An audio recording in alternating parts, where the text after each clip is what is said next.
What if we paired the RTX 5090 with a 1440p monitor to play the latest games at maxed out settings? Will we be able to get a 120 plus FPS experience or more, or will we struggle to get even 60? Let's find out. By the way, to experience the games, I'm using the MSI QD OLED 360Hz monitor, so we'll be able to appreciate every one of those frames, even if we get something like above 200. If you're interested in any of the products featured in this video, you can find them on Amazon at the links in the description below. There is no need to spend that much money on Windows 11 Pro when you can get it much cheaper at cdkeyoffer.com. Additionally, use discount code iVadim to get 25% off and bring the total price down to $22. Furthermore, you can find Windows 10 Pro as well as Microsoft Office at much cheaper prices as well. Get yours now at the link in the description below, and don't forget to use discount code iVadim to get 25% off. Shall we start with a GPU-heavy game right away? This is Doom: The Dark Ages. 1440p resolution, no upscaling, we're using DLAA for native resolution, no frame generation, and path tracing is enabled. Graphics settings maxed out. This is the absolute maximum. We're getting just above 60 FPS over here. Not impressive at all. And let's see if we'll get a dip below 60. Yes, indeed, 55 FPS. Pathetic. As it turns out, the RTX 5090 cannot hold a 60 FPS consistently at native 1440p when graphics settings are maxed out. Take a look at this. 58, 59 FPS on this arena. This isn't a superb experience, is it? Definitely not worth $2,000+. And that is for just the GPU alone, of course. We still have to buy all of the other components as well as a good CPU like the 9800X3D that I have in this system. That's simply not good enough, so I guess we have to enable DLSS Quality mode. Let's go. That resolves the issue quite well, because now we see close to 100 FPS and even dips are not huge. 90 plus FPS. As a result, this is already a consistent 90 plus FPS experience. Much nicer, much more fluid, enjoyable. This is the way this game is meant to be played. High FPS, at least 90 plus. And to be fair, DLSS Quality doesn't look bad on the 27-inch 1440p display. Obviously, native resolution looks slightly better. The image is clearer, sharper, but this is still a brilliant experience. I'm just sad to see that even the most powerful, most expensive graphics card on the market cannot do 1440p native resolution with maxed out settings anymore. And that is only because path tracing is enabled, because check this out. If we disable path tracing and we go back to native 1440p resolution, now frame rate is nice and high, even at native 1440p. So yeah, path tracing is hammering the performance, even on the RTX 5090. And honestly, I think I prefer playing this game this way, because higher frame rate feels more enjoyable in this kind of game. While I'm fighting the demons, I simply don't have the time to stop and appreciate the beauty of path tracing. But what I do appreciate is higher frame rate for a smoother image, especially when I'm playing on a high refresh rate monitor, because right now we're getting 120 plus FPS experience pretty consistently, even 130, 140 sometimes, and we can go even higher if we use DLSS Quality mode. Check this out. Now this I like. 160 FPS, 150 plus, oh, 170 plus. Beautiful. So smooth. So fluid. Perfection.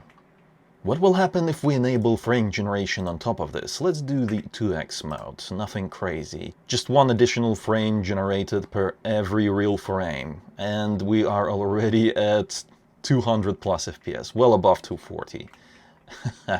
Yeah, the image fluidity is just insane. Although I can't say that it feels much better than just, real frames. I think I still prefer the real frames, but if you want higher image fluidity, then, frame generation will help you achieve that on a high refresh rate monitor. And in this game, it actually looks decent, especially the 2x mode. What about the 4x frame generation? Let's do that.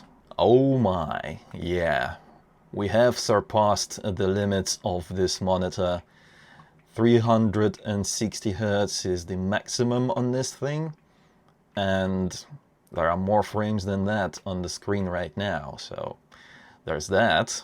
I guess it's time to upgrade to one of those new 500 Hz 1440p QD OLED monitors. Assassin's Creed Shadows is a relatively new game that also has nice ray tracing features. No path tracing, but pretty good ray tracing. Let's take a look at the settings. We are at 1440p, no frame generation, no upscaling. We're using NVIDIA's DLAA native resolution, okay. And the graphics quality is absolutely maxed out. Maximum preset, but we can actually increase the ray tracing quality manually. So let's do that. Not too bad so far. The image looks beautiful visually, but we've seen FPS dip into high 60s. Although right now, 70 plus. It's an acceptable level of performance, but I was expecting more out of the RTX 5090. You know what I mean? 1440p resolution, native. I'd expect the $2,000 plus GPU would be able to actually get us to at least 90 FPS consistently at native resolution. But as it turns out, that's just not the case in most games. By the way, if you lower the ray tracing quality back to the way it was when we selected the ultra high quality preset, it doesn't give us that much FPS. I mean, maybe a couple of FPS. I tested it a few times already, and there is little to no difference in terms of performance, so might as well use the highest settings possible. Visually, this is brilliant, but would I pair the RTX 5090 with a 1440p monitor to enjoy AAA titles? No. I think that a 4K 32-inch monitor is the best option for that, actually. Or a larger monitor, if that's what you want. But 1440p resolution doesn't look particularly great on any screen that is larger than 27 inches. At least that's my preference. But we're just doing a fun experiment. Let's see what kind of performance we'll get if we enable DLSS Quality mode. It's better, but we are still not getting a consistent 90 plus FPS experience. This is disappointing. The frame rate is still better than it used to be on native AA, but goddamn, no consistent 90 plus FPS? Okay. Ubisoft is notorious for making extremely GPU demanding games, although I can't really say that I appreciate how these games are optimized. They could probably tweak some things here and there, to improve the performance without making the game look that much worse. There are definitely some diminishing returns here. Just out of curiosity, let's disable ray tracing and see what kind of performance we'll get without it, because I'm curious, is this game that heavy? Well, hot damn. 80 plus FPS without ray tracing? Seriously? This game is that GPU heavy? Even without ray tracing? Come on, Ubisoft. Not nice, not nice. Although, to be fair, this is an open-world game, so it was bound to be more GPU demanding than Doom the Dark Ages. I can't really say that I am super excited for this experience. No, not really. The FPS isn't blowing me away. And even without ray tracing, we can't get a 120 plus FPS experience in this particular game. So yeah, if you're thinking that you can just brute force your way to 120 FPS experience in AAA titles in 2025 by just spending lots of money on a GPU, then that's just not the case. It's not possible, unfortunately, at least not if you want to play games with maxed out settings, even if you disable ray tracing. And bear in mind that DLSS is still set to quality mode, so this is not native 1440p. But I guess for the sake of science, let's check out native 1440p. The frame rate isn't that much worse without DLSS quality mode. Obviously, we lost about, I don't know, 10 to 15 frames per second, but it's not a transformative experience, is it? Right, let's move on to the next one.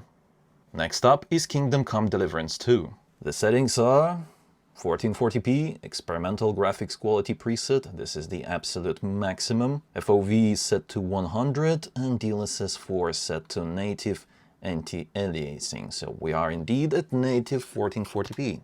This right here is what good performance looks like. You see?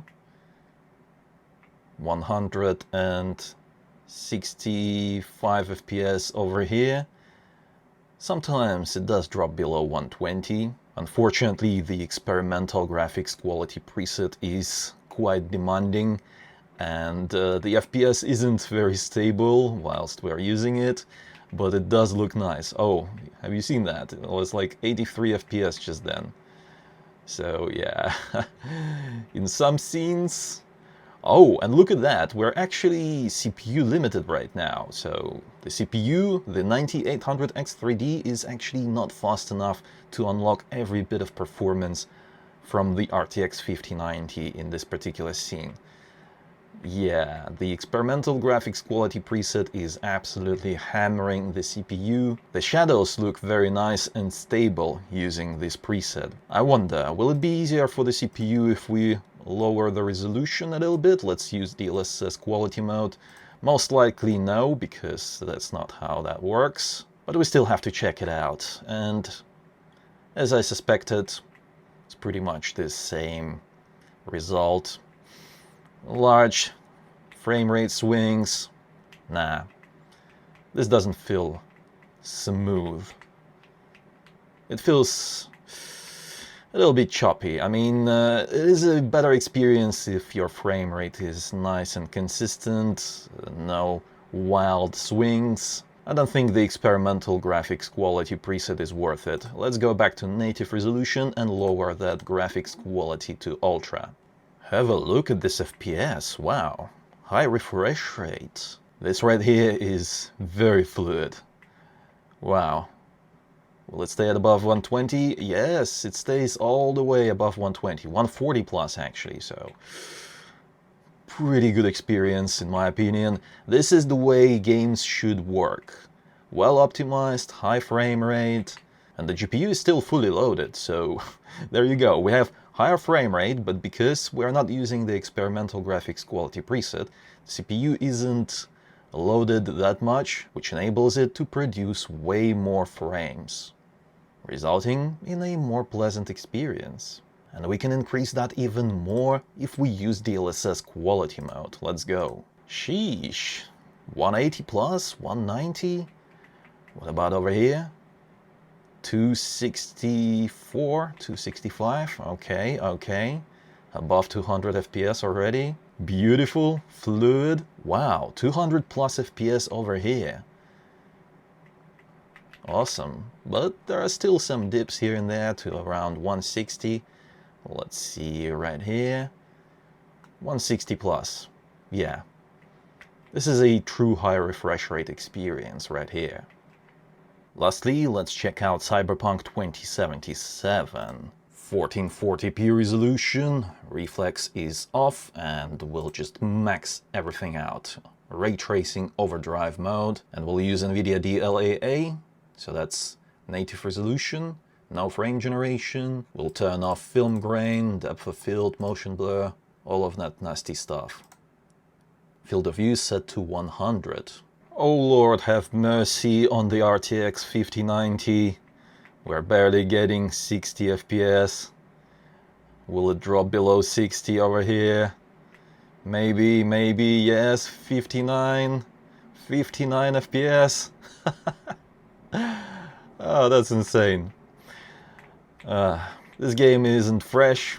It's been around for like, what, 5 years by now? And modern GPUs, the best GPU, still can't handle it at 1440p native resolution with all graphics settings maxed out. That's crazy. Obviously, this is only because we have path tracing enabled, because without any ray tracing, we would see like well above 100 FPS over here. So there's that. But one would expect that the newest generation of NVIDIA graphics cards, especially the absolute top range, RTX 5090, would be able to handle this game no problem, even like at 4K resolution. But no, can't even do a consistent 60 plus FPS at 1440p native. Oh, there we go, 56 FPS just then. What the hell? Let's see if we can replicate it once more. 58. And the GPU is fully loaded, so the CPU is definitely not bottlenecking this experience. I guess even in this game we have to enable DLSS. Let's do quality mode. And now it's a way more pleasant experience. Actually, we are CPU limited now, because we still have like maximum crowd density selected, because we're running maxed out. So there you go. We ended up experiencing a CPU bottleneck after all. DLSS truly is a necessity nowadays. So there you go. Final thoughts? The RTX 5090 is indeed a very powerful GPU, but is it a zero compromise GPU? No, it is not. Even at 1440p resolution with all graphics settings maxed out, you will still have to use DLSS, at least quality mode. I wouldn't use DLSS balanced on this graphics card, no way. I just wouldn't be able to justify that. I wouldn't be able to live with myself spending $2,000+ on a graphics card and then just using DLSS balanced on a 1440p display. No. That said, this is still the best performance that you can get right now in 2025. There is no GPU that performs better than the 5090. Nothing can even touch its heels, so yeah, if you want the absolute best experience, then it's your only option, really. There are no alternatives. Let me know in the comments, what do you think about this combo? 1440p, RTX 5090, what are your thoughts on this? And if you are interested in any of the products featured in this video, you can find them on Amazon and the links in the description below. If you enjoyed this video, then you know what to do. Reward it with a like, it helps me out tremendously and I really appreciate it. Subscribe for more videos like this if you haven't already. It was I, Vadim. Until next time.